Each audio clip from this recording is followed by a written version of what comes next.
Hello, good morning, and welcome to Sunrise Daily. I'm Chamberlain Oso. Good morning. I'm Ayo Makine. Welcome to the show. And it's a beautiful Wednesday morning from the nation's capital, Abuja. I'm Kaido Kikiolu. Oh, yes, indeed. But when Labour gave that notice yesterday, you thought, oh, dear. September 28th, they say, and you know how they always say there isn't any going back on that date. They say the argument of government for the functionality of the refineries has not changed, and as such does not suffice as far as Labour is concerned.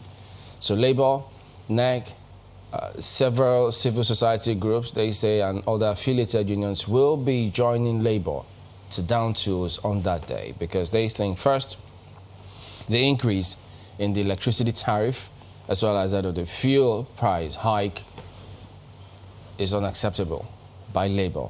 Well, Labour went on to argue that, all of this increase has eroded the gains of the minimum wage. They say the privatization process for the power sector, having spent a lot of money, has not functioned, has not worked. The 7.5% VAT is also there, weighing heavily.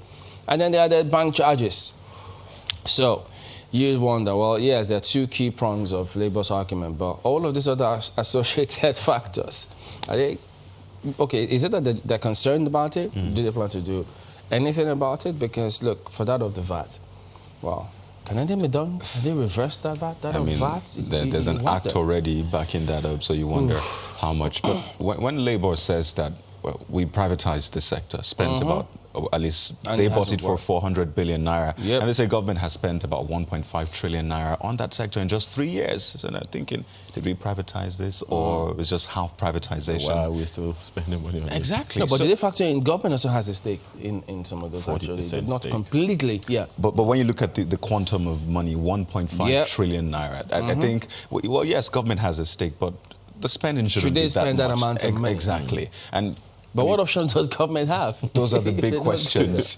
And when you realize that, it's 3 weeks already, a lot of people, in fact, I'd like you to share with us your experience having to pay more for petrol and the other related, there's that ripple effect. You pay more for petrol and it ripples to other things. So let us know how that experience has been, what you think about, the increment, government's reasons, because government gave reasons for that. But Labour is saying that is not enough. This is the same thing we hear time and again. So let us know.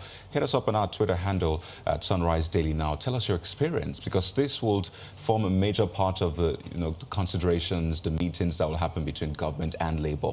Let us know what you're experiencing, really. And why that is essential is because I remember there was a time, there was that federal government position about opening the schools on a specific date. And of course, we put out a poll that people should give us their opinions of it.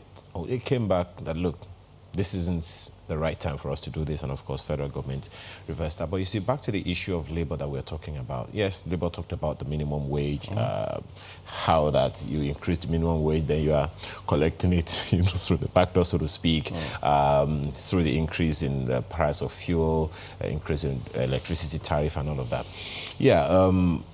You also remember that the federal government had said that in about 4 years or thereabout, they spent some 10-point-something trillion naira on subsidy, and that definitely is something troubling, because you ask yourself, if we had that in the kitty, what would we have done with it? But you see, the major challenge that I have seen here, guys, is that most of the time when government has amazing initiative, we don't get to hear them. Or the communication bit? Absolutely. For instance, listening to the Minister of Information yesterday about the water bill, he was saying that the critics have not factored in this, have not factored in that. I think the idea would be, let's find a way to not attack the personality, so to speak, but to look at the value in the policies that you're bringing forward and communicate to people, because if you do not communicate to people, they have a right to be up in arms, they have a right to be defensive. So I don't know what happened at the meeting. We have heard the NLC side of the conversation that they had yesterday that ended, at which meeting the NLC now called a press conference and said, this is what we are going to do. But what is the federal government's position? What is the federal government proposing to the people? We haven't heard all of that. So it's not just in telling us what has happened, it's also in informing the people in a way that they can own and buy it, because if the NLC understands, the NLC can easily transmit the same information, communication, understanding to the people. I think that's a major challenge. But you know that NNC has said that, look, they've had conversations with government for, is it for decades or for years? Okay, for a long time. Conversations, Chamberlain, not communication. Yeah, that's maybe my use of words. No. You use the right words. They have been having conversations without communication. Communication simply is shared meaning. But you know, part of the arguments, age-long arguments that Labour has made with previous governments, not just this government, is that if you have to do this, there are certain condition precedents that need to be taken before this is done. Which remember at that time was ensure that, well, I think they used some words, palliatives, and then, no, it's not, I can't remember the word now, but they said they needed to ensure that you put in place those measures just buffer, at that time, to cushion the effects on people. And I think some governments tried, it didn't fly. Eventually, we got to where we are. And so that argument as to, it's not in the budget at the moment. So if they took some of these decisions and then they tell us about the LNG, the contract by the CBN, no, not contract, there's this plan to have this CNG for vehicles. And some thought, it appears as the government mind is made up. Oh yeah, and Labour now saying this. Where does that leave the people? And I'd like to just side with Labour on the fact that they're saying our refineries need to work as of yesterday. I mean, they need to work yesterday. And the fact that if we're deregulating, in fact, they're saying we don't really mind if it's mini sub-deregulation or full deregulation, but it shouldn't be import-driven. And that's what affects our Naira. That's why you see that we're seemingly struggling for Forex, because we actually have to buy these things in dollars. So how about we ensure that we buy it local, we produce it and refine it local, so we don't have to keep running Which will create a lot of jobs for a lot of people. So it never ends. The argument never really ends. And what the solution will be, we don't know. So if Labour goes on strike and government comes back to the table with them, which they say they've been for a while and the argument hasn't sufficed, what can they possibly achieve? So I guess it's time for you to equally weigh in on this one and say, but just here's what Labour said after their NEC meeting.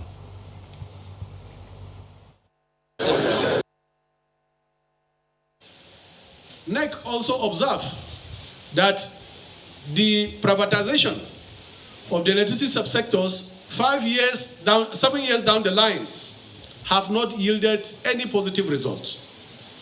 Whereas the entire privatization process, the entire sector was sold at about 400 billion. We are also surprised that government within the last 4 years injected 1.5 trillion over and above the amount that was used to sell this very important asset. And therefore, NEC came to the conclusion that the entire privatization process had failed, and the electricity hike is actually a process of continuous exploitation of Nigerians. On the issue of the refineries and also the increase in the pump price of PMS, these have further eroded the gains of the 30,000 minimum wage. In the light of all of this, NEC decided to endorse the ultimatum, 2 weeks ultimatum, given to the federal government to try to reverse those obnoxious decisions, and also pronounce that the action proposed by the Central Working Committee is hereby endorsed by the NEC, that 28th of September will be a date that those actions will be challenged by Nigerian workers, our civil society allies, and also other labor centers. Welcome back. So just comparing notes, and so yeah, not bad, good one right there. But look at Nigerian Tribune this morning. No going back on water resources bill, FG says. Is this part of the communication you spoke about some time ago? If you listen to him speak yesterday on the news at 10, you would take it with a pinch of salt. I mean, no matter what the value is, it's in the coinage of the words, so people need to own it. So this is not a function of the editorial language. That's how it came. This is how it came. And you know, I recall the vice president, you know, speaking about that Kama Act. Yeah. He says, you know what, there's still some room for That's a process in democracy. Absolutely, that is communication. So we need to find a way to look. If you have issues to this, we'll bring them forward. For instance, forgive me, guys, I'm going back in time again. I remember the government of Ibrahim Babangida. Anytime there was anything for government to do, the SAP, Structural Adjustment Program, and a number of other initiatives like that, government already decided it's going to be done, but you will have your say. But not your day. Maybe not your day, but you will have your say. That looks like the worst part of it. I have to have my say when I won't have No, my you will day. have your say. So some of your concerns could be factored in. And that's why I can't forget that policy at that time now. Because Absolutely. the tightening of the belt strategy was. That belt. Well, look at the reaction to this lead story now. It will never pass. Southern Middle Belt leaders vow. So they drew the battle line right there. But of course, many have seen the contents of this bill and they still feel strongly about it. But it is a big lead, big deal for government. As I mean, if you could predicate it on this lead story right here on the front page. And some of what we highlighted in the opening sequence, just above this lead story and nameplate, fuel electricity price hike. Get ready for unprecedented mass action, Labour tells Nigerians. Commences mass mobilization for nationwide protests. So, there you go. The Daily not taking their eye away from, of course, the current health challenge, because right beside that lead story, Britain rolls out new measures to combat second wave of COVID-19 pandemic. Scientists warn new cases could reach 50,000 per day by October. US surpasses 200,000 deaths. Wow. And so you could ask yourself, wait a minute, what kind of attention are we paying to it here? I'm going to be honest with you. I know a lot of people that have moved post-COVID. In fact, they're years ahead of COVID. In their mind, there's nothing like COVID anymore. But you see that this is clearly a challenge. And we don't want to get to that point. There were predictions. Remember the dead bodies on the street kind of predictions? There were those. Thankfully, we didn't get there. And the prayer is we shouldn't get there, but we need to actually act. We have our role to play. Yeah. You know, they talk about levies, charges here and there. So this might be talked in here, but it's equally important. Truck drivers sue, guess what? Sue AGF, 36 governors, that's right, FCT, over roadblocks, excessive taxes, levies.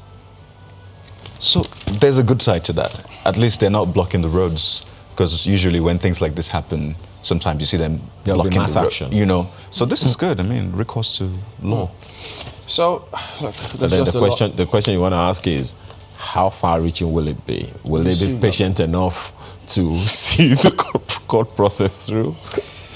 Well, at least it's one of the measures that they need to take. Absolutely. So maybe it's an industrial court, you never know. So just go ahead and check out the Daily. But don't forget to look at the back page of the Tribune as well. Premier League kicks as UK suspends fans' stadium return. It's a major source of revenue for them. So perhaps from the economic perspective, yeah. But from the health perspective, equally, they will also say yeah. So delicate balance in that scale. Make up your mind, or make of it what you will. That's Tribune this morning. Anything to do with post-COVID initiatives? Well, check the paper for the more details on that one. The Blueprint newspaper has a similar lead to that of the Nigerian Tribune this morning. FG to critics. Water bill won't cause water wars. Says commercialization of resources not our agenda. Insists it will save nation from ecological disaster. And provision of potable water still resides with states. Well, you need to read the story to find out what exactly the government is saying here. Because some of the people are saying, let us be the judge of that. Of course, you know. So, I mean, if you talk from the way the coinage of the bill is, certain things are coined in certain ways that the legal practitioner can take it any which way he wants. But find the details on page 6 of the paper this morning. FG tackles low remittances in government-owned enterprises. Deploys directors of revenue to NNPC, DPR, FIRS, others. Seems you're shocked. But this business is a serious business. The government isn't backing up or blocking it. And government really needs all the resources it can get now, you know. Page 23 has that story. CBN cuts lending rates to 11.5%. Stories on page 22. Definitely is something cheering for a number of people.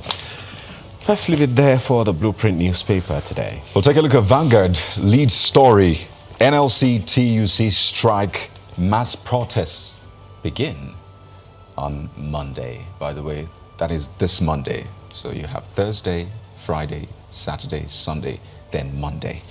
Take a look at the riders. Direct state councils to intensify mobilization of workers, other Nigerians. TUC extends strike notice to tally with NLC's deadline. I think TUC's notice was meant to end, I think, last night. But they've shifted it because they want the effect, according to them, to be huge. As security agencies stop protests in Kano. You're wondering, how did that happen? Why did that happen? Find more details on page 7 of a Vanguard newspaper this morning. And right on top of the nameplate, you see that one? There'll be no mercy for Shomale if... Wonder what that condition is. Well, find out more details on page 5 now. That is credited to the governor of Edo State. And he says fight between him and Oshomale over. Says, if allowed, Tinubu Oshomale will destroy our democracy. And of course, you see that one. INEC issues him Shaibu certificates of return. There's more stories really on the front page, but that picture shows INEC issuing him a certificate of return. And you see economic growth. Nigeria should diversify. Diversify into what? When? Is there a timeline? Well, more details in the pages of the Vanguard, and that statement, of course, credited to Sanusi. Sports page, quickly. I mean, what is news without sports, right? Liverpool dwarf Madrid, Barca, Man United, others. Yeah, you're wondering in what area? Well, it's most valuable squad in world football. I see critics turning their heads and thinking, why? How? But it is what it is. They have the right to turn their heads. It is what it is. It's their head. After Liverpool said the other day, we don't have money to do certain things, and all of a sudden, pam, 2 transfers just like that. Is it a function of not having money or spending wisely? I think that's what Liverpool does. But let's leave it there for Vanguard. We'll take a look at leadership next, and it reads, bulk purchase behind rising food prices, as ascribed to FG. So, I don't get it. If you've been buying food or certain things in bulk, you need to read this, because it concerns you. No, I mean you, if you've been buying food prices in bulk, because that's what the FG is saying here, according to this daily. But look at some of the riders. Spends 31 billion naira to support farmers in 14 states to stop importation of fertilizer by 2022 as PNB OK's reduction in price. Labour to protest against petrol, electricity price hike September 28.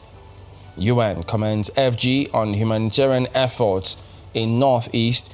Well, it's always important for us to, not completely lose that bait, that milk of human kindness, looking out for one another in society, because I tell you, lots of people need it. Society needs it as well. While we give that credence to the federal government, we should also remember and acknowledge the boots on the ground. Oh, yeah. They're doing a lot of work.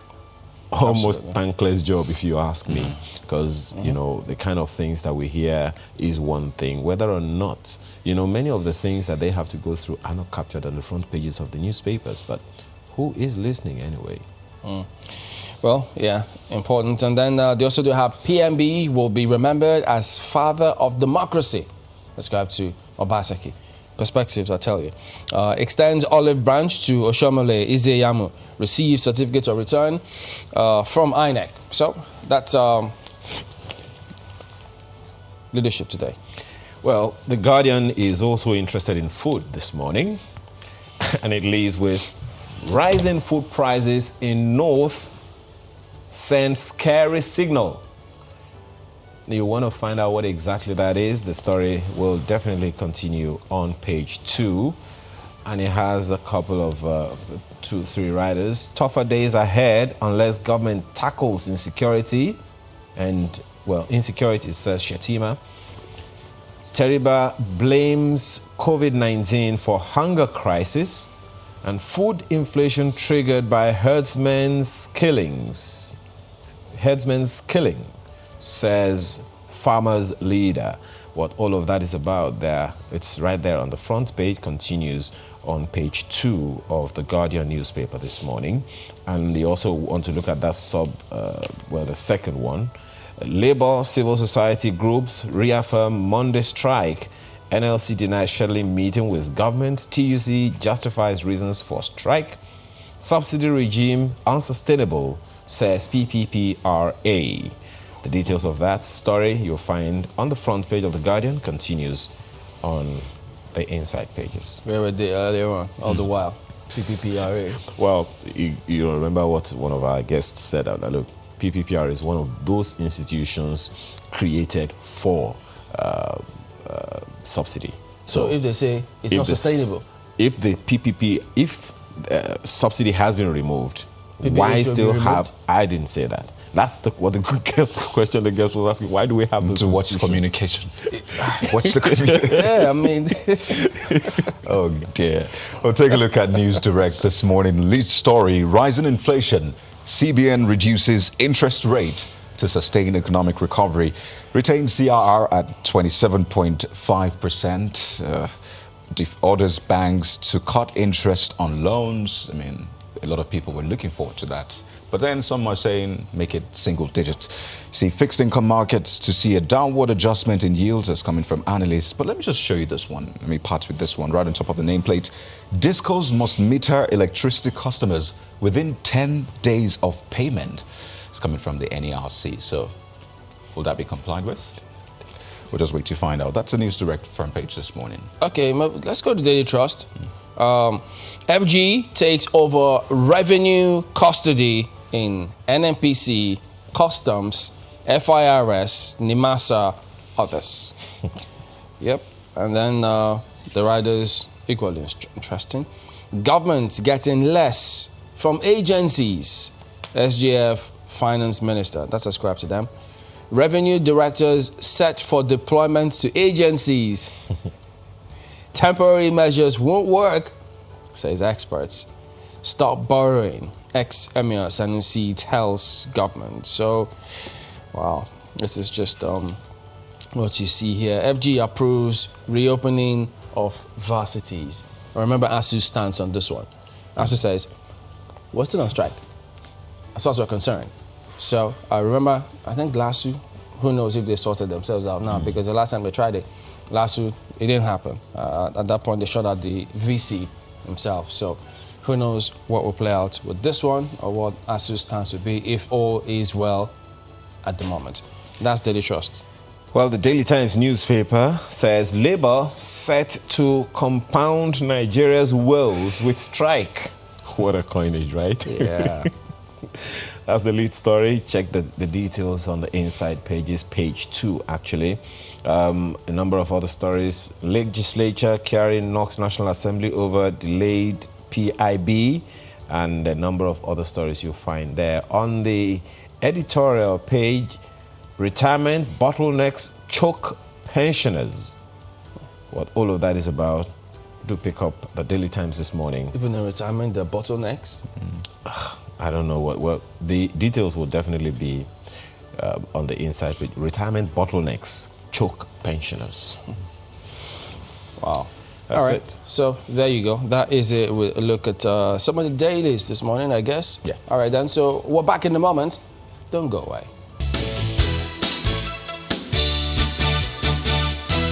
Welcome back. Yes, indeed. We're focusing on some of these policies. For instance, the electricity metering initiative, which the government did direct. Well, at the moment, the manufacturers are saying, look, there seems to be a hitch. We could be in trouble. Or that directive may not fly owing to certain challenges. Well, those are part of what we'll be considering this morning. We've got Mr. Ondo, who is an infrastructure and energy policy analyst. Good morning. Thank you for coming on. Good morning. Nice having you. Well, when we see that kind of headline, that metering directive by the government may not just be executed as intended, it will definitely raise a lot of concerns to people who would have thought, oh, at last, I might be just getting my prepaid meter and not be metered based on estimation. But having seen that and the challenges the manufacturers highlighted, how easy or difficult do you think it will be to overcome them? what the manufacturers complain about are realities on ground. They're not abstracts. So it's really important that the details are being looked about. It's easy to make some policy pronouncements, but backing it up with the necessary required relationship. The foremost relationship that is key and important is the relationship between the meters manufacturers and the discos. Yeah. If that relationship is not well coordinated, which right now as I speak, the discos, in as much as they have been so inefficient in providing meters as that may be, they still feel that while licensing these people, they are eating into our revenue streams, and so somehow there'll be some level of frustrations that will come by it. What we say level of frustrations is, if I'm a meter manufacturer, I have to do some level of specification compliance with what the discos has. And in my own opinion, I think there should be a unified meter system across board, because right now what to have, each discos has a different meter systems, and that makes it, you cannot take the meters that Abuja Disco uses and take it to Ibadan Discos and begin to implement it. So that puts some level of difficulties and how it could comfortably relate. If NEC, because who provides this conducive environment for them to operate is NEC. If NEC can come on ground and put their foot on ground and say, you know what, this is the standard, this is the specifications. And when we talk about specifications, we're talking about scientific specifications that will make the meters to be clearly universal in Nigerian context. And that puts it clear. Pardon me to butt in for a bit. This thing that you just talked about, the meters, designs, the different parameters of each one, I'd like to find out from you how significant it is a concern, and how significantly does it inhibit what the president has talked about. Because if indeed what you recommend is anything to go by, many people will want to situate it with what we have in the telcos, where we have the 3G network is 3G network across all platforms, and consequently you can use any handset, any GSM handset that's 3G compliant to work it and all of that. Is it something related? It is close by, but not exactly. The phone system that you just made a reference to has an association called GSMA. It's a global one, where that standard has been stated. So manufacturers take their specification from that. And that is the kind of standard we say NEC should specify, so that manufacturers takes it. And before NEC will specify such standard, there will be a compliance across all discos, the discos that are operating within the country, and even future one. So there will be a software, a standard software that must be approved by NEC and implemented by the disco and by the manufacturer. Across board. Across board. It's just like when we look at the bank, as the bank operates. It doesn't matter which bank you own account or another. CBN has set up a software, a platform that does check clearing system. So it doesn't matter where your check comes from. Does it raise questions for capacity for NEC now? That's another talk. But NEC, I don't really know much about their capacity now, but it should be a breeding ground for young engineers, young scientists, for them to. But the point is, when we are looking at the electricity sphere, we shouldn't just look at it as energy generations. There are level of IT's compliance that are involved. There are level of software development that are involved. Forgive me. You go to that level of compliance, the technology and all of that, but let's quickly talk about this meter design thing that you just mentioned now. What necessitated the different designs in the first place? No, everybody, okay, this is, fortunately and unfortunate, I'm an insider in all this. When the discos were licensed, it was a case of rollout, do whatever you want. There was nothing guiding and there was nothing this. Every of the discos, some were bringing software from India, some were bringing from Taiwan, some were bringing from China, some were bringing from Eastern Europe.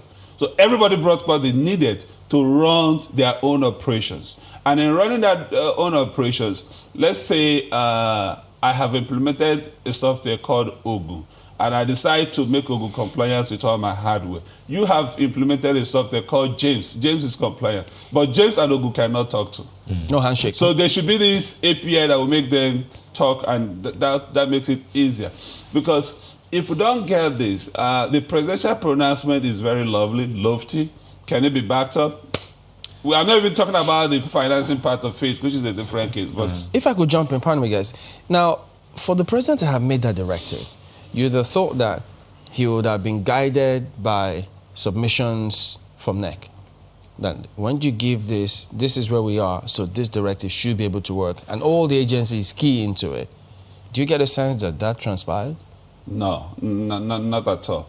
For such pronouncement of such mass metering to be implemented, one, NEC has to be consulted. The president has an SSA on energy infrastructure, which this lies on his table clearly to advise the president what to do. Various organizations, even the bulk traders and codes, has to be involved. Remember when we say this metering, it is not just the house metering. There is the transmission metering, there is the bulk purchase metering, and all that. We need to really solve these problems and put it the way it should be. Then the second part about the pronouncement, if we look at the technology part, is the financing part. You make this pronouncement, it has a huge capital requirement. Can we back it up today with the present economy? We have an economy that is very shaky. By devaluation of our currency, we have lost over $1 trillion naira to fit. Who needs the money when you talk about the finance? Is it the maps or the NERC? Who is it that needs the map that needs the money? It's the map that needs the money. And it's a case of... but isn't it a business for them? First and foremost, it was a business for the discos. When the discos were given the assets, one of the promises they made is to work on what we call the ATC&C, the Aggregated Technical Commercials Losses. They were supposed to work on that. And part of this is metering, which is where the commercial losses falls in. If you cannot meter, you're subjecting yourself to commercial losses. But because they have an alternative way of estimated billing, so they decided to choose that option as a more comfortable option because it did not incur any cost for them. You know, incidentally, the NERC had this town hall recently where they tabled some of these issues. And you see people talking about some of the issues we have raised, the fact that they have paid for meters for months now. I followed the virtual town hall meeting. I mean, and you saw the issues that came up and the fact that a lot of them have not even been resolved. But you began by saying that, you know, the relationship between discos and the manufacturers is vital to the success of this mass metering program. And you said there's this mindset that, you know, the manufacturers are eating into the money of the discos. Their market share. Their market share. So when you look at that relationship right now, how is it? The questions that NEC need to answer. For the fact that you have licensed a map, does that stop a disco from producing a meter? That question is still very ambiguous and other. Now, if you license me to produce, and who I'm supposed to supply is also producing, we have a competition there. And that becomes a very unhealthy one. Because I can produce, and you say you're not accepting my own production based on specification, or one technical issue. Which is what they say. It was raised in that. Then secondly, when we talk about this, the MAP license was issued under the same vein as generation license, which means there must be off-takers who will provide a guarantee for you to produce this. And that's where the government is coming in to do. That's what, through embed?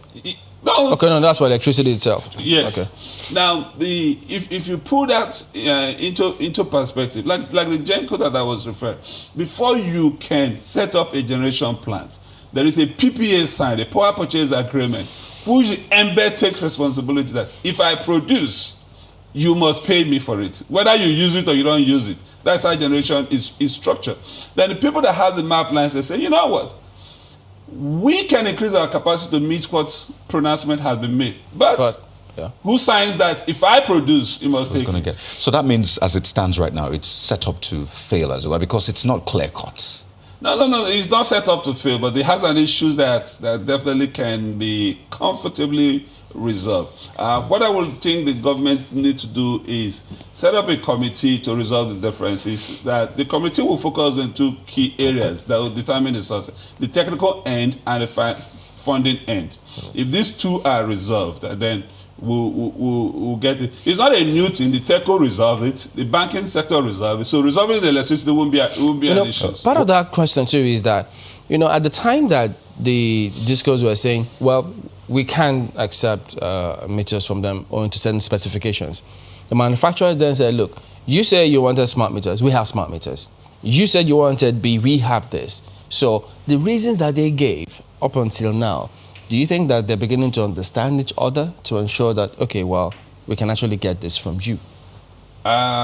Resolving it is very easy, though. Very simple. It can be resolved within 2 weeks. Not or even what less do they need to do? Even less than another committee? No.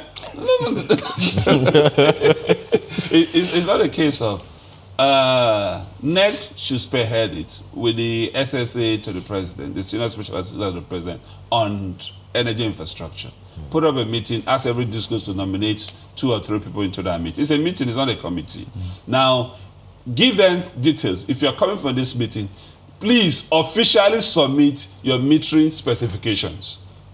Let them submit it, and then it will be on record that this is what I submitted. If you meet this, then we'll accept it. But when you don't submit it, you allow me to bring, and you say, no, something is missing. But I bring again, another thing is missing. But shouldn't we have that uniform template that you suggested the other time, so there is no ambiguity? We get, they all get, the same quality of power from everywhere. So what's the need for the different parameters?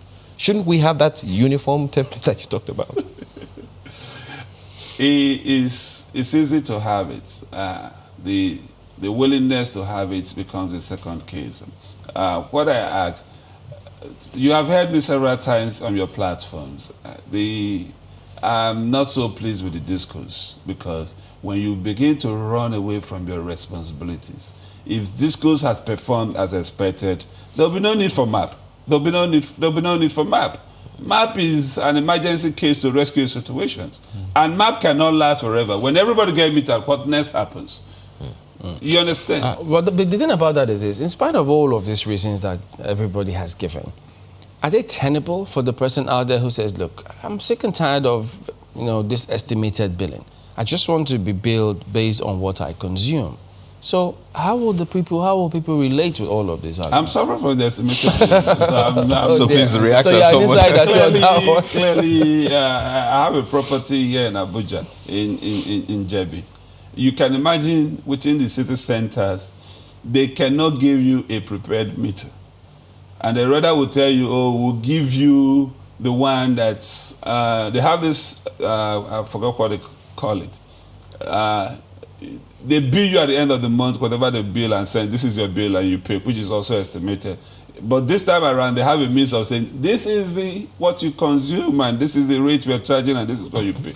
But can I have my liberty of having my prepaid meter?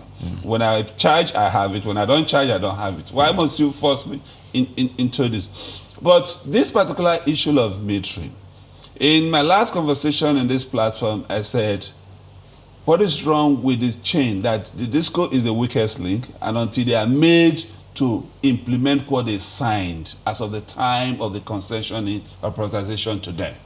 And if they are meant to implement that, we'll have peace of mind. But not every time they run away from one responsibility. Either we inject funds into it. If we take a look at the funds that have been injected into the discos, clearly it's almost half of the cost of the asset that was acquired. I think that's one of the issues Labour raised. So how can we be injecting such? We have exceeded 1.2 trillion injection into them. But so how much do we realize for privatizing those assets to them? But when the NERC says, you know what, you have to give these people meters 10 days after they pay for it, is that feasible? Because you said that discos are the weakest link. We see that about 37% have just been metered. So that leaves a wide margin of people left to be metered, according to NERC's fourth quarter of last year's report. So how feasible is that within 10 days? I was listening to the virtual conference that NEC had the other day. What the issue you raised, and the disco gave a response which was so laughable. He said, no, the problem is the people pay before they call us. They should call us to come and evaluate before they pay. You have my phone, you have my money, and you're telling me all this. Which goes back to the issue we raised the other time about a template design, right? Just because it happens, if it happens in telcos, I mean, I'm still wondering, I'm still trying to wrap my head around that. But just quickly, is there a role for the subnationals in this? Lagos State, you are aware, came up with this smart meter initiative, which they are trying to get people to jump on. Is there a significant way in which the states can intervene in this metering initiative? Let me just say this clearly. Even the map that was issued is also an error, in my personal opinion. If a standard is defined and stated, throw it open. If you can manufacture meters that meet the standard, bring it to the market. I will guarantee you the meter problem will vanish. Everybody, those that has the capital, government don't even need to inject any fund. They don't need to put any fund to it. Put a standard. This is how it's done globally. Put a standard and say, this is the meter standard, this. The only place you come is when you are manufacturing, it has to be tested. Once we test it, and that's all. And business people that wants to make money will do it. They will jump into it as a business. The return on investment is huge. It's over 25%. No money put it back and give you 25% today. As of today, any bank that gives you 3%, 4% interest, you just have to be dancing.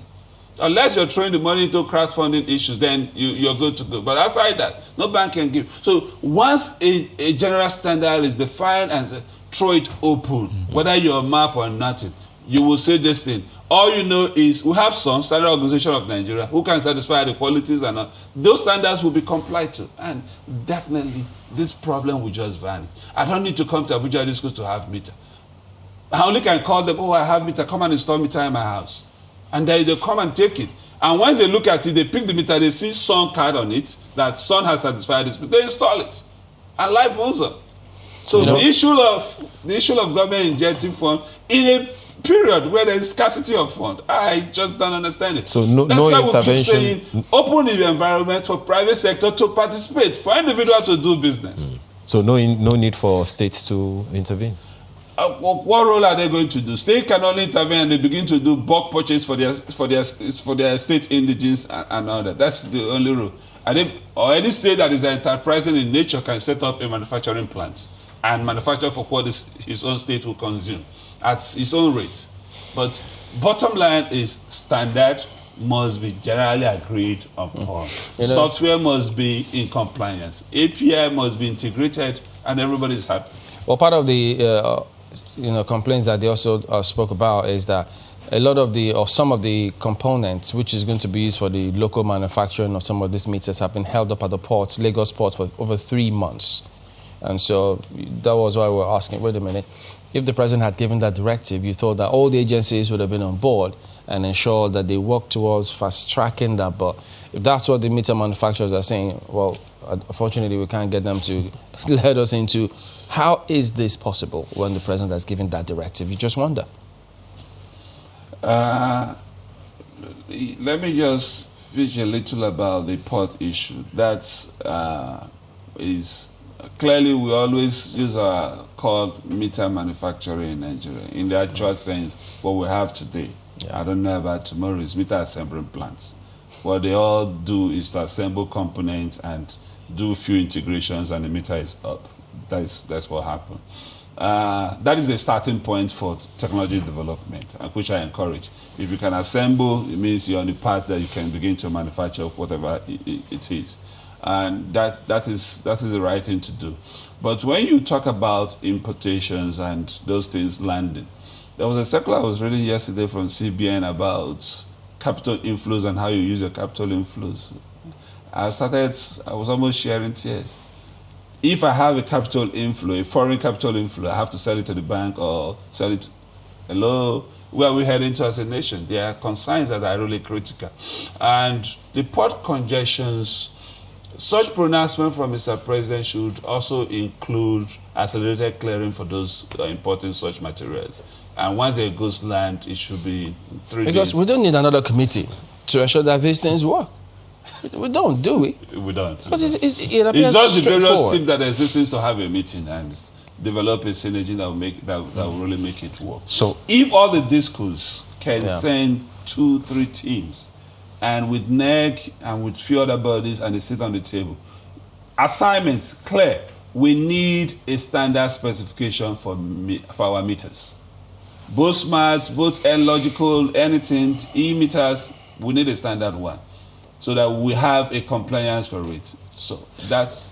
you know, I would like to explore, because it's a big deal for people, the fact that they pay for meters and they don't get it weeks after. In fact, some say they send messages, they go on Twitter, try to harass, you know, the discos, and they don't get any response whatsoever, and they have paid for these things. Yep. So still going back to that order, if I can use that term, that people should get their prepaid meters 10 days, not more than 10 days after they have paid. Is it really hard to achieve that? I can say is hard, is really hard. I would say it's hard. If it's something they have in stock, then from stock is not hard. But if they don't have it in stock, you're talking about the manufacturer. Even if they criminalize it, like the law. Yeah, there's some punishment for you. Before you put out 10 days, there should be a lag period. You should create a period for them to meet up their stock demand. What am I trying to say? If I'm going to put that 10 days and enforce that 10 days, you must give me at least 90 days to reinforce the manufacturing section of it. So that after the 90 days has elapsed, the 10 days begins to count. But it's a good thing to stipulate time frame. Right. It's a good thing to... But if we want to do that, we should also make sure that before they accept the payment, because when I listened to the conversation, one of the issues that was the disco's defense is they don't get clearance from us before they pay. That they should get clearance from us, they pay. And I said, this is laughable. Because the discos we are saying, let me use Chamberlain. Say, before you pay for your meters, you need to call me the discos, and I'll come to your house and do an evaluation of your electricity demand. When I satisfy that, then you can pay. And then when you pay, but now the platform they have says you can order for a meter, log on, order for a meter, so make your payment. It's not the consumer's fault. So it's not the consumer's issue. That's why I said that excuse was just meant to run away, to hide under it's one simple. Return the money then if they pay without consulting. And then let's start counting. But you know, you said 90 days first and then 10 days. I don't understand that part where you say... No.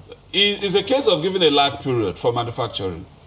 Now, if you make a law, when does that law become enforceable? I agree on the 10 days, it can be achieved, but it requires a lag period.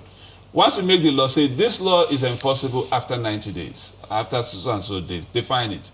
So that you're only creating that to deny them of any excuses that could come up. So that if you have to manufacture, if you have to import, you have to do anything, and that's what I say, it's a chain. Now, these map operators, how do they have access to Forex? Is CBN willing, because I'm a map person and this mandate has been given, my Forex is immediate. So there are interrelated relationships that must because you see somebody who is a licensed map who wants to import something that will enable him provide 1 million meters. And CBN is saying, you have made a request for $10 million for us. No, we can only give you $1 million. How do you go about it? Well, questions there. And unending, as a matter of fact. Well, we do thank you for coming on, Mr. Nohan Nachi. We'll be back in just a moment and focus on some of the other matters we've got lined up for you. Don't go away.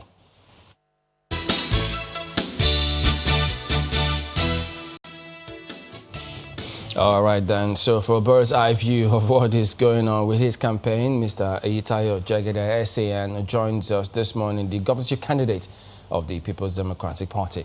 Good morning, and thank you for joining us today on the program. Well, yes, we've seen that your campaign is going on. All right, it's going on at the moment. But how are you, I mean, Edo elections just finished, and PDP won that election. There are already people who are trying to insinuate different things, saying that, who knows, there could be momentum in that regard. Are you taking that with a pinch of salt, or you think, well, no, disregard that, but somehow, who knows? How are you receiving those kind of narrative, even as you go on with your campaign? But while we appreciate the victory of our party in Edo State. We're not resting our hours here in Ondo State. We keep on working day and night. We move around to sell our programs. We'll connect with the people at all times. We move around the local governments. We've covered about 6 so far. We're moving on. And by the grace of God, we believe that the time for PDP has come.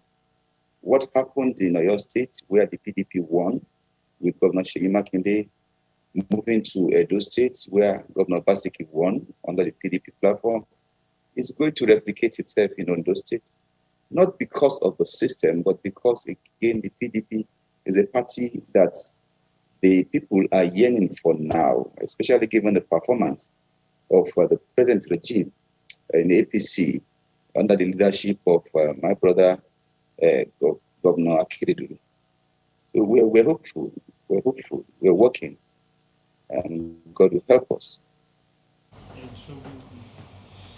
Well, how are you, pardon me, are you, because I mean, the circumstances in Edo is completely different from that of Ondo. I mean, you know that better than any one of us.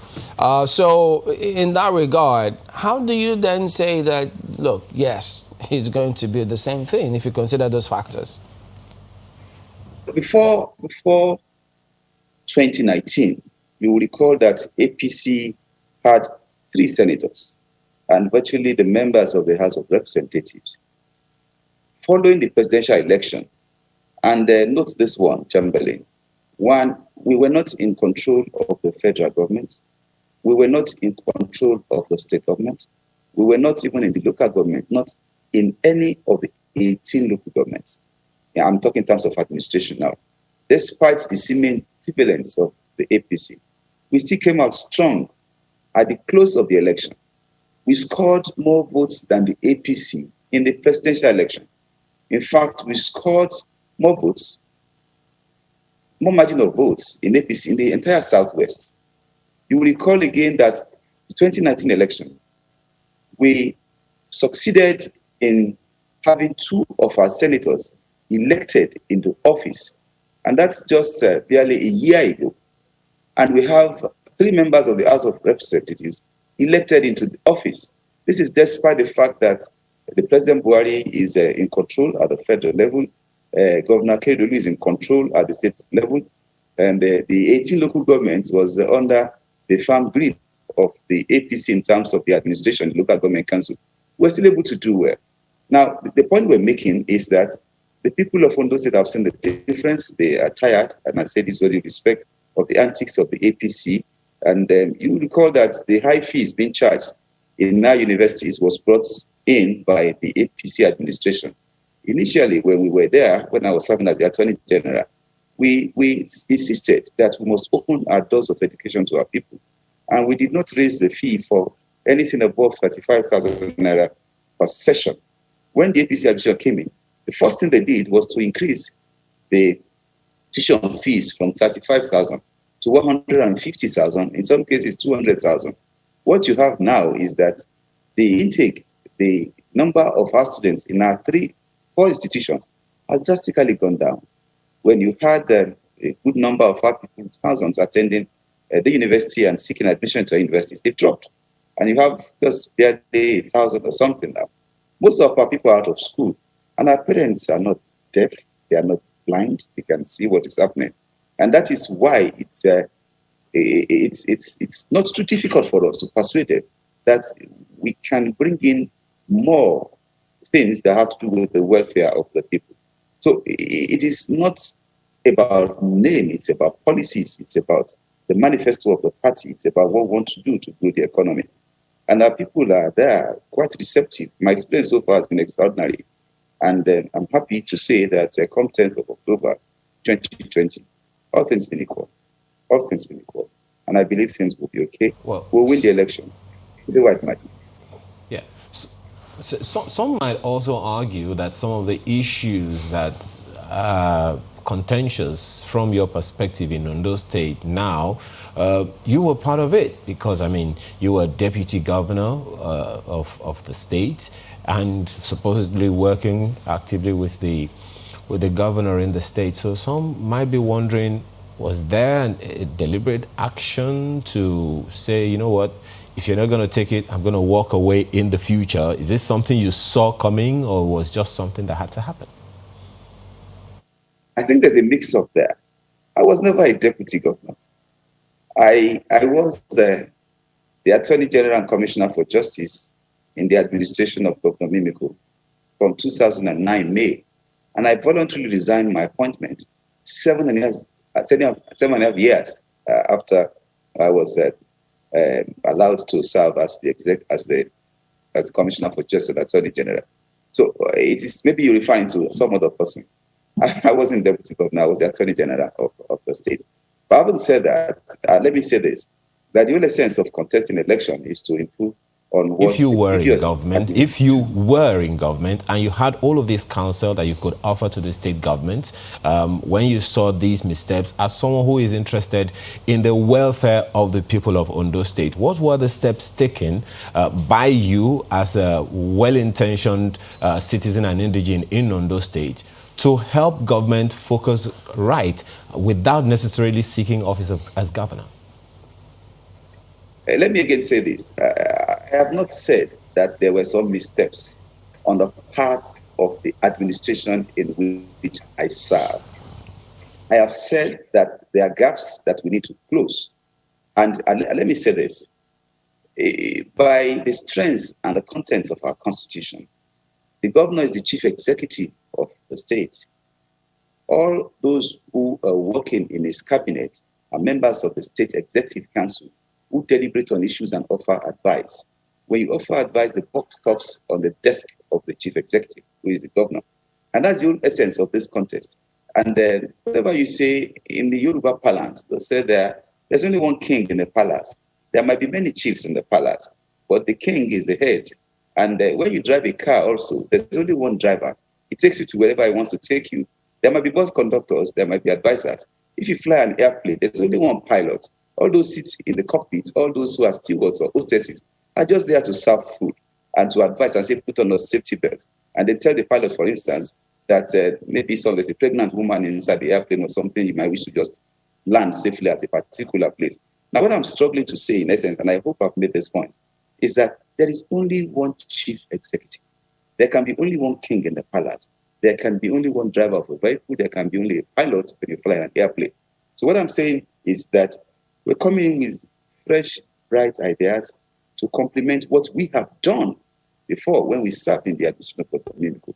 We had the free maternal program. Just one moment. Are you saying essentially that the governor of the state currently is not a listening governor? Consequently, you couldn't offer him counsel? I've never served with him. I've never served under his administration. I contested with him in 2016. I was the candidate of the People's Democratic Party. He was the candidate of the APC. And we had internal crisis. And at the close of election, he was declared the winner. And I have no issues with that, absolutely no problems with that.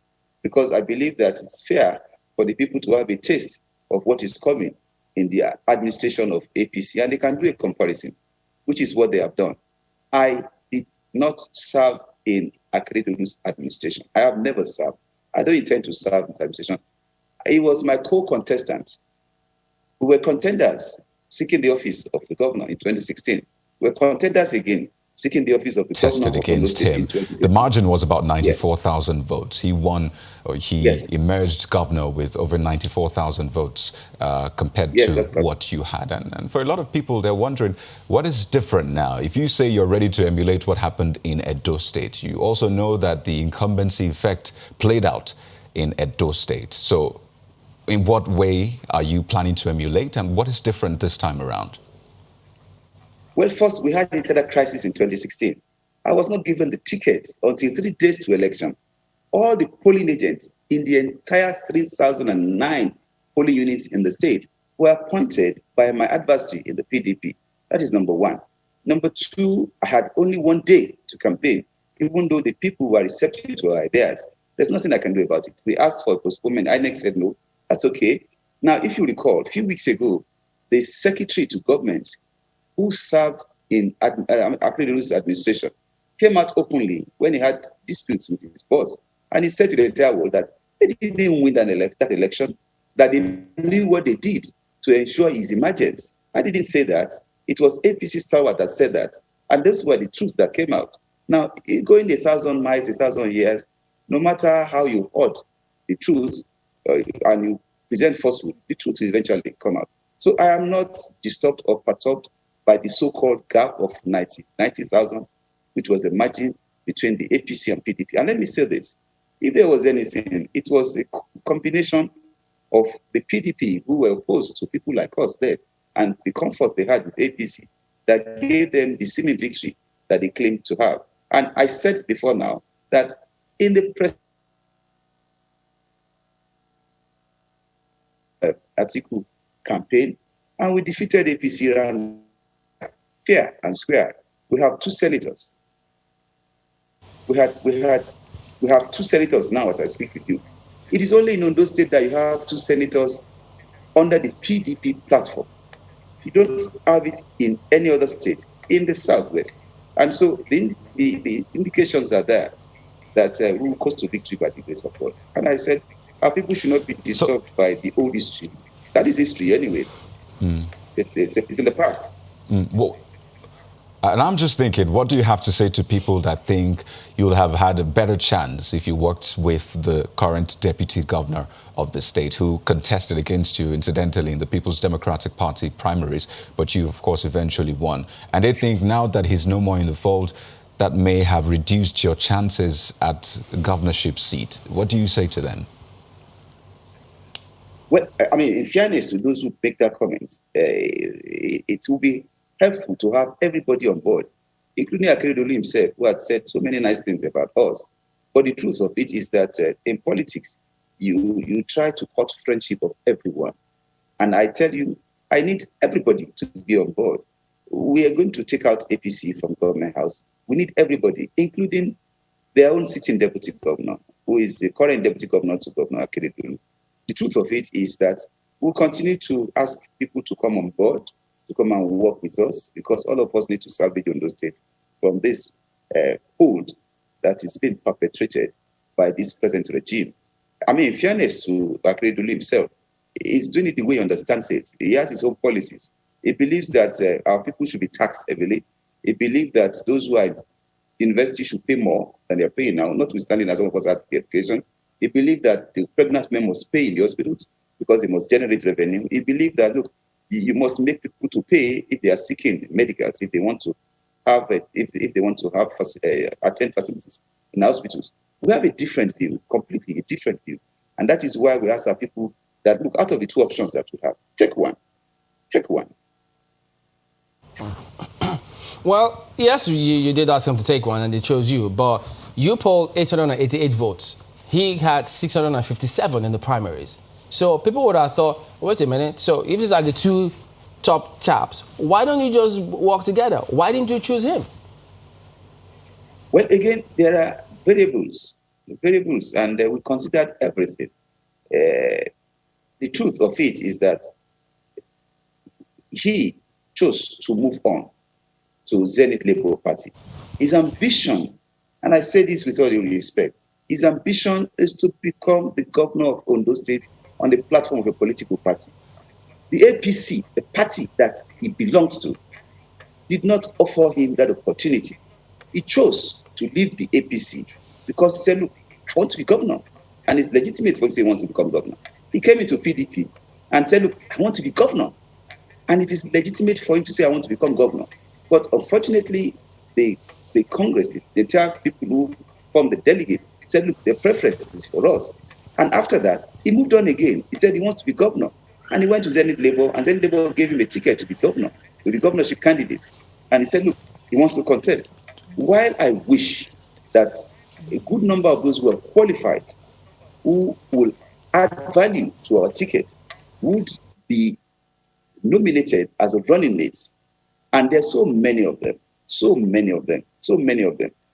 Unfortunately, or fortunately, there's only one vacancy. I can only select one person to be my running mate. And the truth of it is that I'll take opinions from virtually everybody. And I say, look, in this circumstance, we've made our choice in respect of who should be the running mate. And then there are so many other opportunities to serve that are open. While we agree that a lot of things might add value to the ticket, there are others too that will be able to perform very well in general election. And I'm not saying this to diminish anybody, not himself, not anybody, not any of the co-aspirants who are immediately qualified to become governor or to become a candidate of the party. But the truth of it is that we must move on. We have a big job ahead.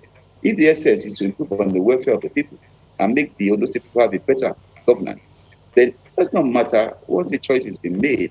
All of us must ensure that we support that choice. And if there are ambitions along the line, it's fair. People are entitled to have ambitions. I have mine, and others have theirs. But we must win this election, and we'll try our best to win it, and God willing, we will win the election. The governor said, well, he believes the PDP has no structure in the state. And now that a major member of the PDP has moved on to another party, really, what are those chances? Now, why do people not talk about the deputy governor being in APC for those number of years, 3.5 years, 4 years? For God's sake, in this time, this period we're talking about, he was only a member of PDP for 6 weeks. And don't forget that he was, and he still is, a sitting deputy governor to Governor Akeredolu. All the policies of Dr. Akeredolu that we are fighting against, all this manifesto, all this harm, hurt, and pain that they are bringing upon our people, were the product of the administration of Governor Akeredolu and his deputy, Agbola Ajayi, His Excellency. And these are things that we also take into account. I mean, for God's sake, I'm not saying that he's not qualified. I'm saying that he was in a party for 6 weeks.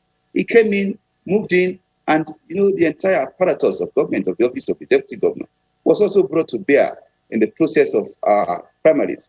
And we saw it. The deputy governor is a very powerful person. You cannot do away with that.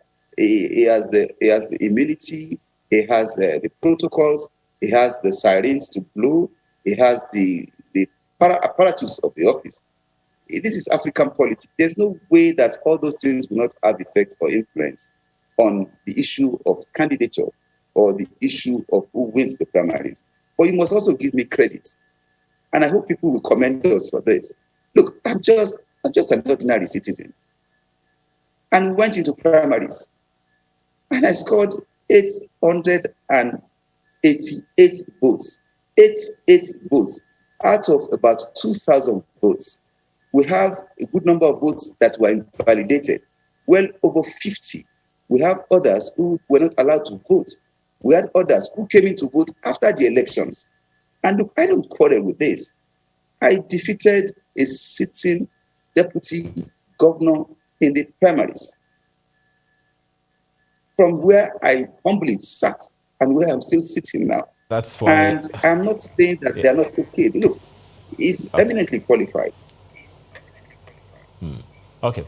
Well, perhaps that's why I had you mixed up for the deputy governor the other time. My apologies. Yes, but the question that I was trying to get you to answer still remains. You have raised those issues of the policies of the current government in Ondo State, the issues that you have had with it, the issues that many people, many citizens and indigents of Ondo State have communicated with you. So the question that I was trying to ask is, because one would expect that as opposition party in a state, you would have raised these issues in public domain so that people can say, you know what, we agree with you. And if the government does not listen, then there will be substance for people to say, they've been trying to correct you, Mr. Governor, you weren't listening. Well, we're going to vote for this guy. So what are those policy issues that you had problems with, and the counsel which you gave to the government as opposition party in the state that were not adhered to, for which reason you are contesting the position of governor?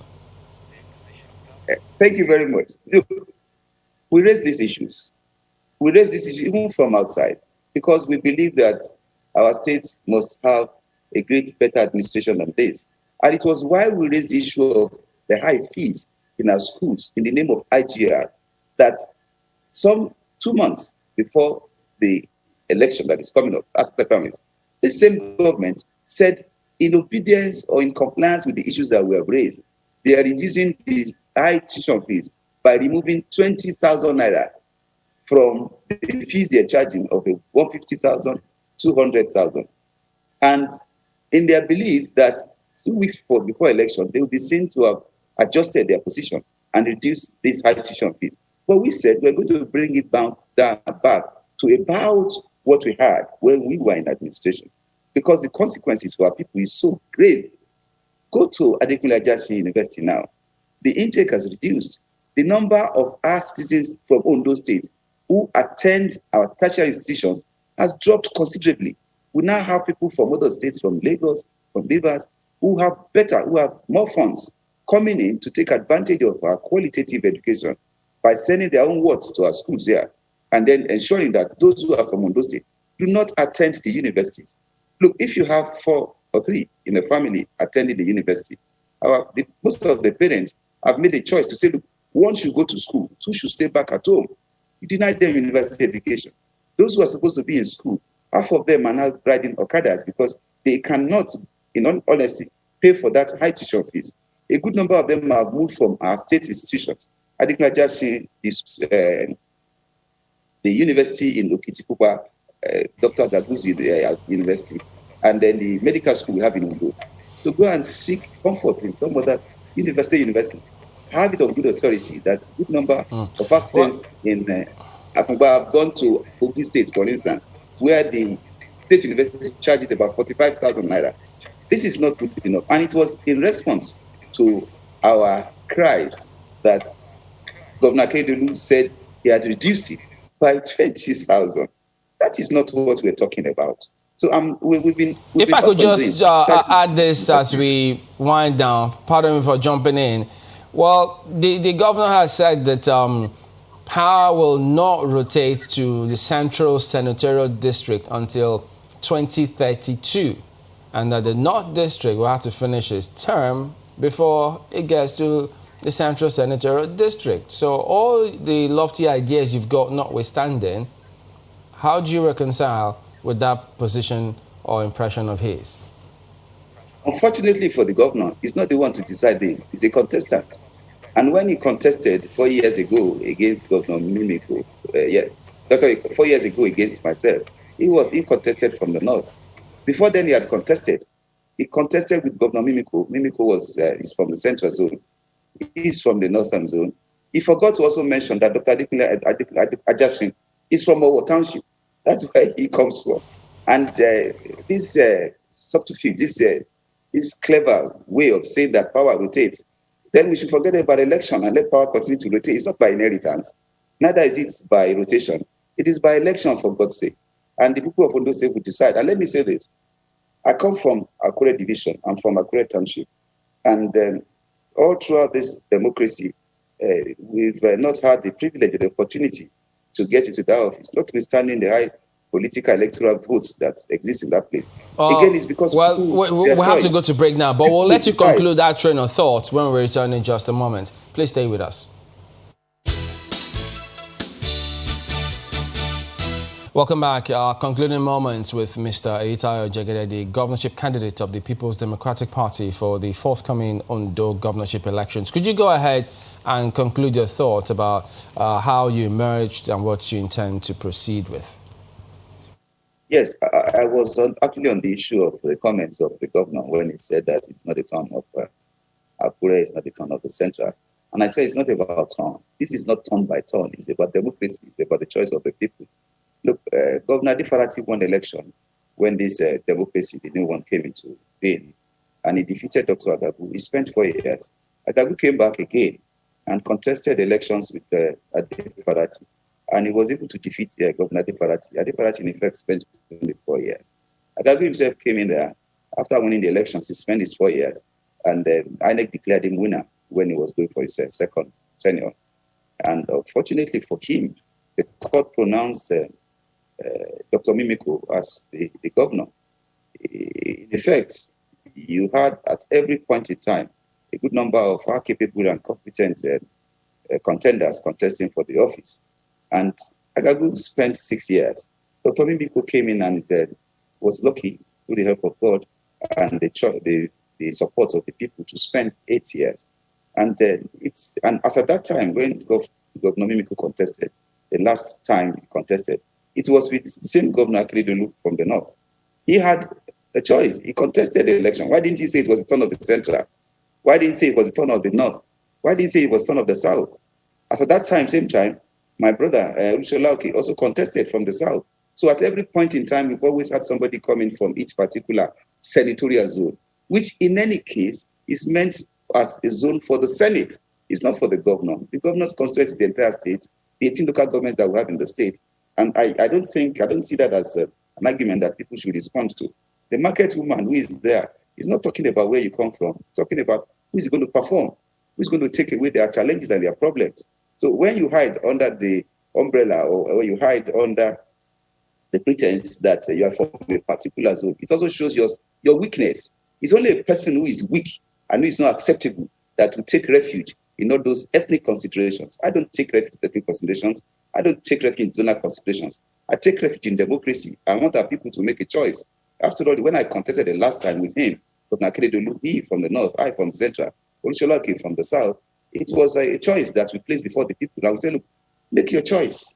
So what I'm saying in effect is that we're concerned, we're interested in the programs and the welfare of the people. Pardon me for butting in. I'd like us to touch on something you mentioned earlier, and that's about the tuition fees. Yes, the government reduced it some weeks ago, and you are saying that you'll even reduce it further to where it was originally. And I'm thinking, in the light of dwindling economic resources, dwindling IGR, I mean, I can't tell you enough about COVID-19 and its effects. I'm sure you are well aware of that.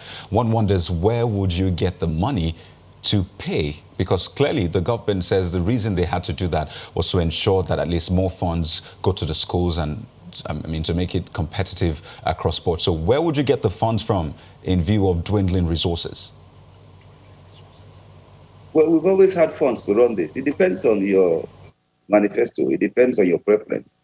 When Awolowo was giving the entire Western population free education at that time, it's not as if the funds were available. We had to prioritize. He decided to say, look, education will come first, infrastructure will follow, health will follow. In our own case, we say, look, education must come first.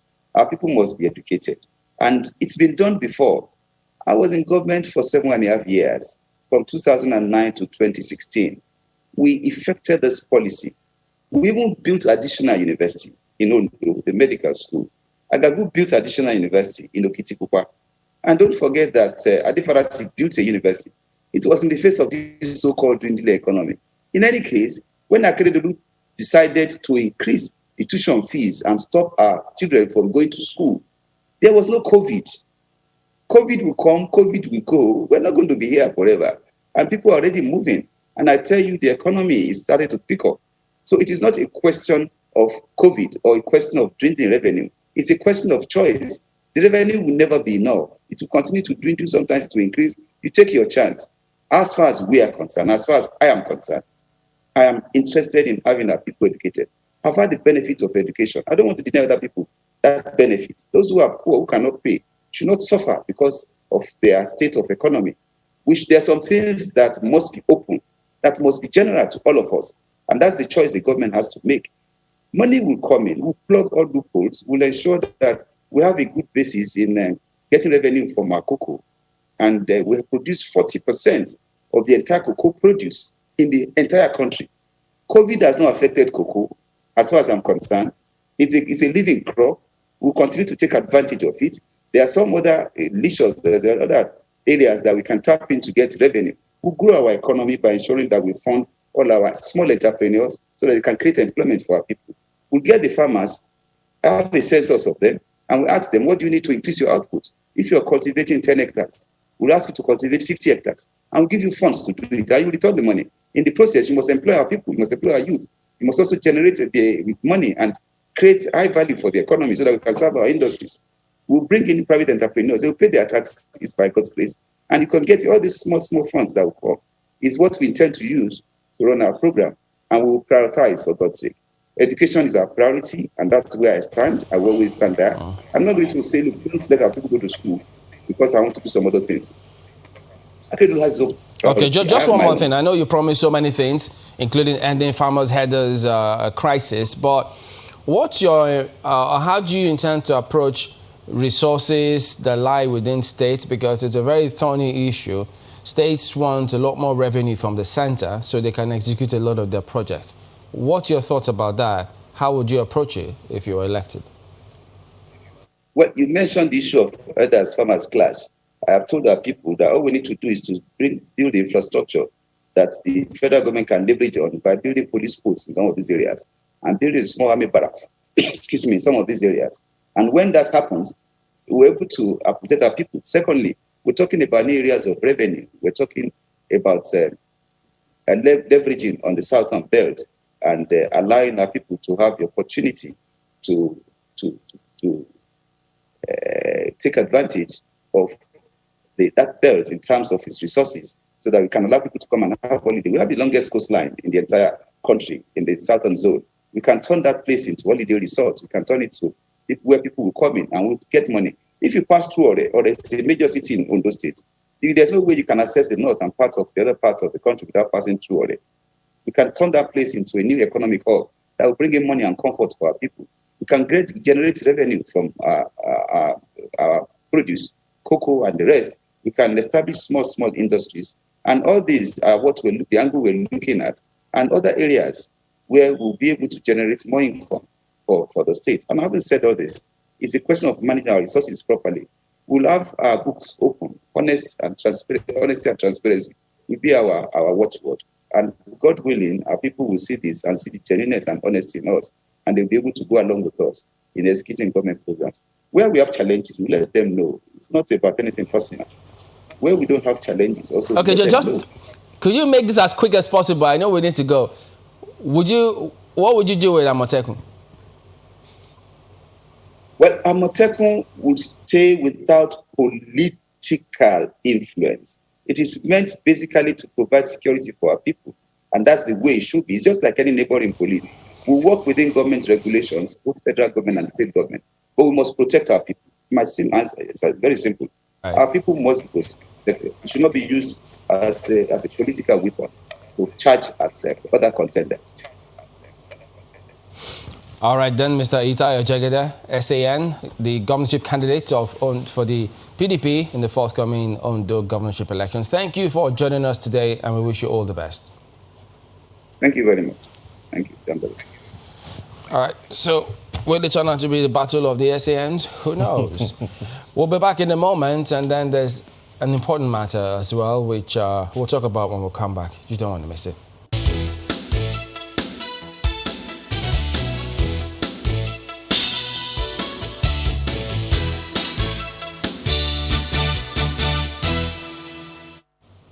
Welcome back to Sunrise Daily. Now, I'd like you to take a look at this video. It's okay.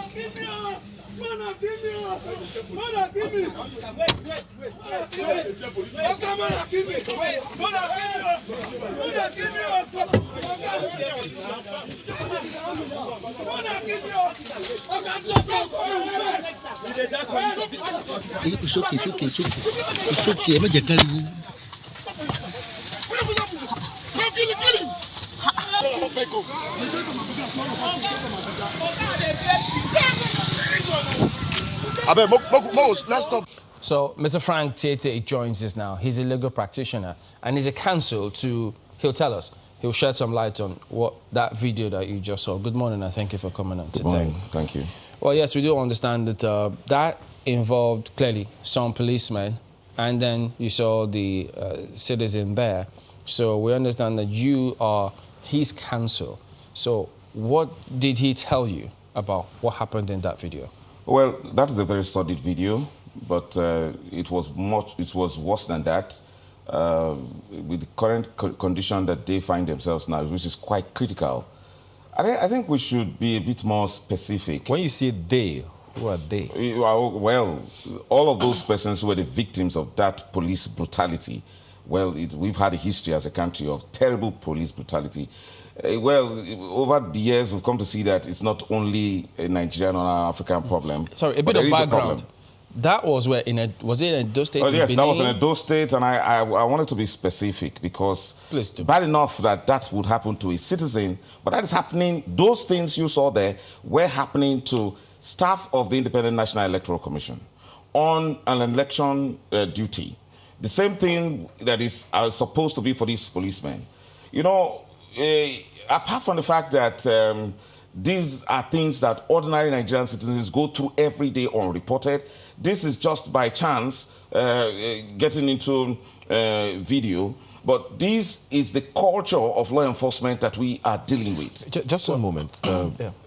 You say he's a staff of... Oh, yes, yes. Is he retired? Is he retired? No current staff who were in Edo State on election duty. So, you see, they were exercising... What's the position of INEC itself? That is one thing that we would use this opportunity to call on.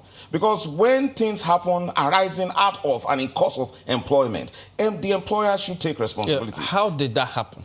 Well, from the testimonies I've gathered, and it happened as a result of the police, the two possibilities, either those policemen, because we shouldn't refer to the police as an institution, even though this is a regular occurrence.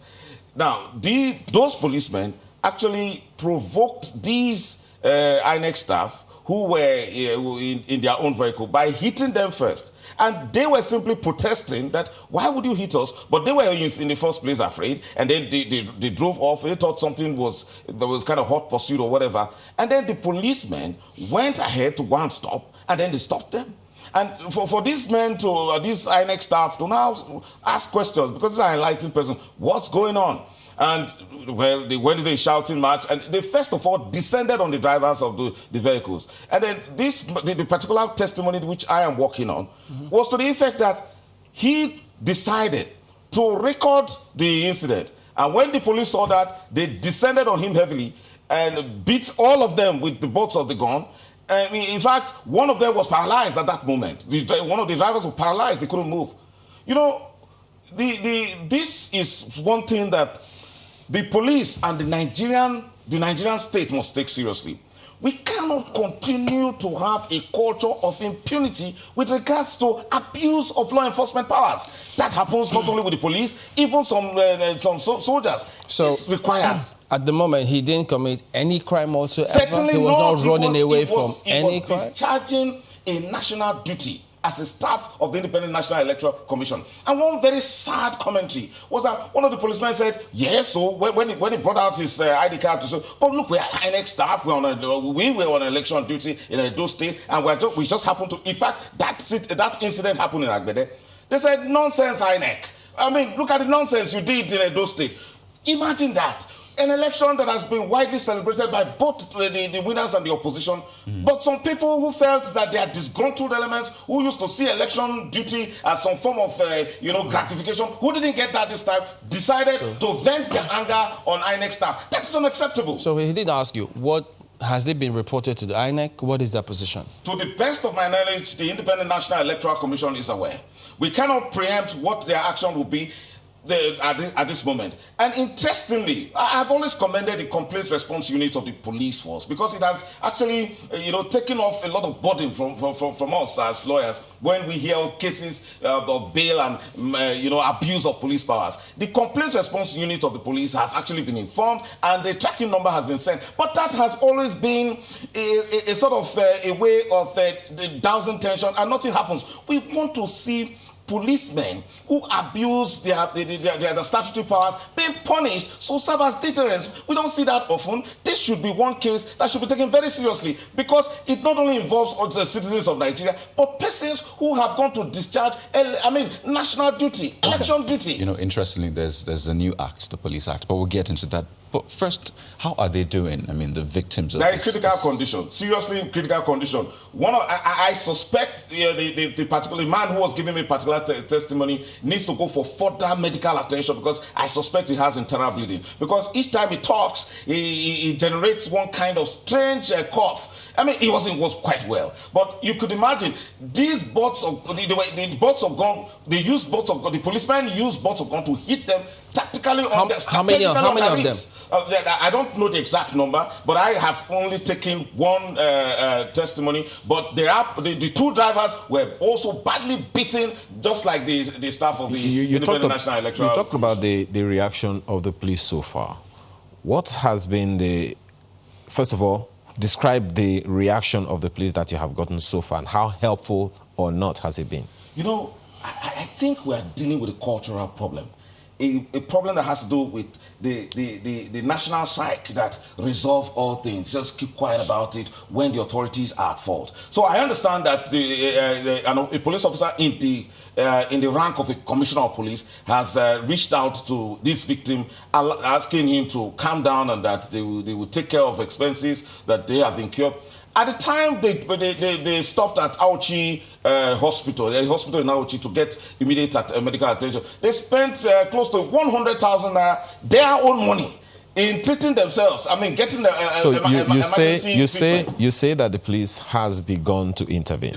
Yes, to that extent, but that is unsatisfactory totally. Okay. Because I have seen members of the police force foist this kind of culture on our side. And they become victims. We're hoping that this will not get to that point. So that's the police. Now, you said, as far as you're concerned, to the best of your knowledge, INEC is aware. Yes. Have you spoken with any official in INEC? Certainly not, because of this, the expectation, and I hope I don't get disappointed.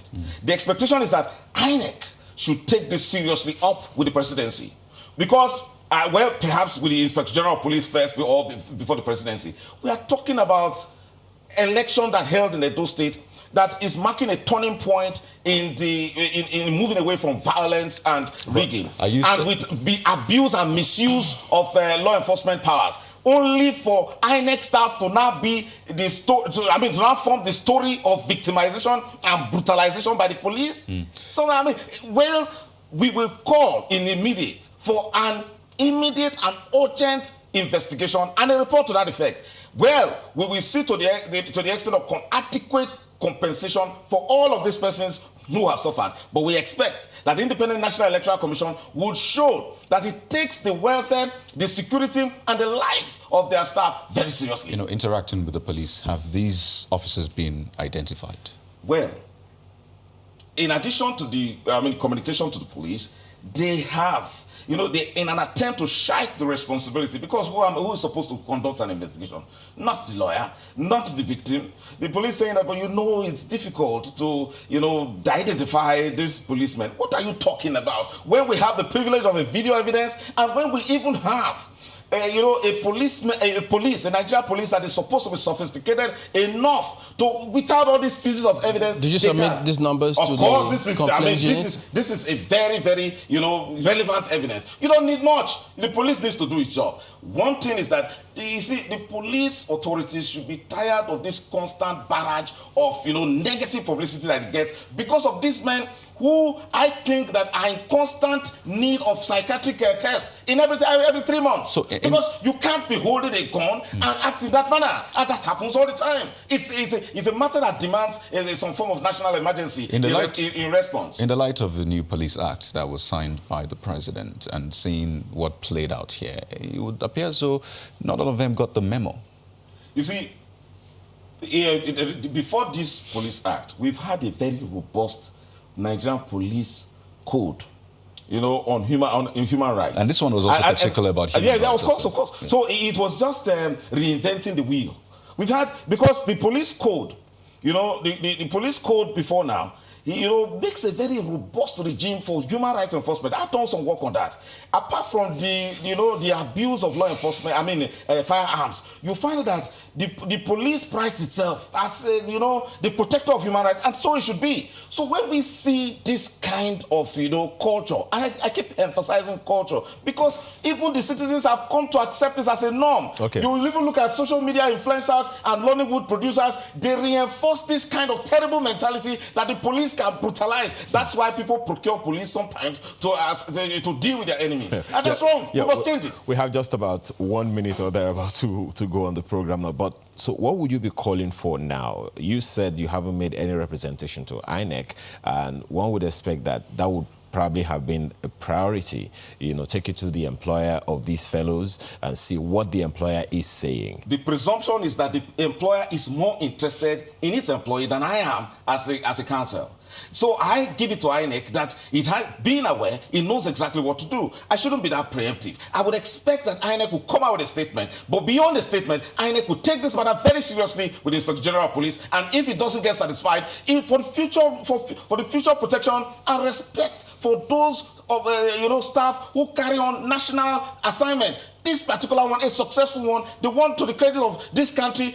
They do this, disgruntled policemen want to take away the shine from it. Even the police should be as angry as INEC, and then something should be done. An investigation in the immediate must be called for, and these men must be prosecuted. Then we can think of how to adequately compensate these men, these people who went on an electoral assignment, beaten for no just cause, just because some persons are angry or they are under the influence of one drug or the other. We call for a very, very forensic investigation of this matter. This is an embarrassment, a national embarrassment indeed.